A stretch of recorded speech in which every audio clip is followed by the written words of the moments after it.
You can almost sum up the argument for impeachment by something that one of the impeachment managers, Eric Swalwell, said on television. This wasn't on the House floor, but on television. And Swalwell is a very interesting character.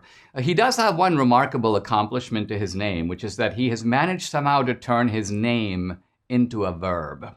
To swalwell, the act of swalwelling. So for example, sometimes when I tell Debbie, my wife, I'm going to go pick up Indian food, she says things like, don't eat too much Indian food because you'll be swalwelling all night.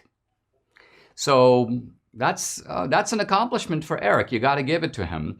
But here's a clip in which Eric Swalwell on television is making the case for why Trump incited an insurgency. It has something to do with Osama bin Laden. Watch. But they're saying holding him accountable is different from the people who directly were involved in tearing down the doors and rampaging the Capitol building. Well, Osama bin Laden did not enter U.S. soil on September 11, but it was widely acknowledged that he was responsible for inspiring the attack on our country. And the president, with his words, using the words fight, with the speakers that he assembled that day who called for trial by combat and said we have to take names and kick ass, that is hate speech that inspired and radicalized people. When someone makes an analogy, particularly an incendiary one like this, Trump is sort of equivalent, you might say, to Osama bin Laden, it's important to probe the analogy to see where it holds true and where it doesn't. So it holds true in the one way that Swalwell mentioned. Osama bin Laden was not present at 9/11.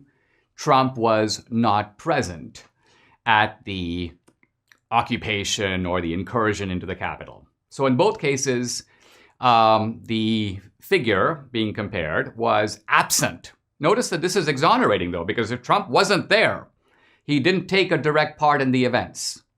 So now let's look at the key differences between bin Laden and Trump in terms of causation. I'm not comparing 9/11 with the incursion in the Capitol. There's no comparison. I'm just comparing the degree of involvement. So Osama bin Laden thought of 9/11. It was his idea. He and a small group of his collaborators orchestrated it. They planned it. They rehearsed for it. They put people on the monkey bars. They did this all in Afghanistan and elsewhere. So they conceived it, they carried it out, and when it happened, they celebrated. Remember those videos of the sheikhs talking with Osama bin Laden? They were all laughing at the collapse of the World Trade Center. So the culpability is very clear.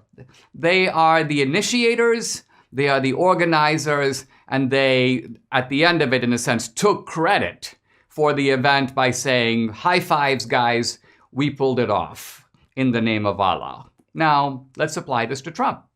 Is anybody seriously claiming that Trump conceived of an occupation of the Capitol? No, that's not even alleged. Number two, did Trump organize it? Did Trump actually orchestrate an event that was planned? We now know. The FBI had been informed about plans of people to make an incursion into the Capitol.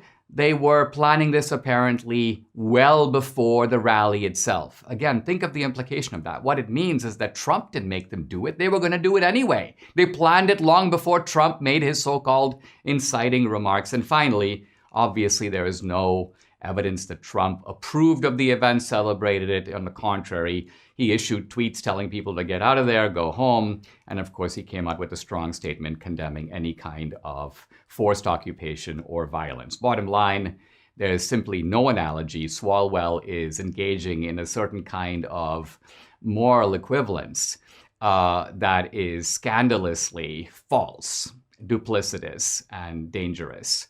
And the very idea that Trump is in any respect like Osama bin Laden, this is a malicious lie.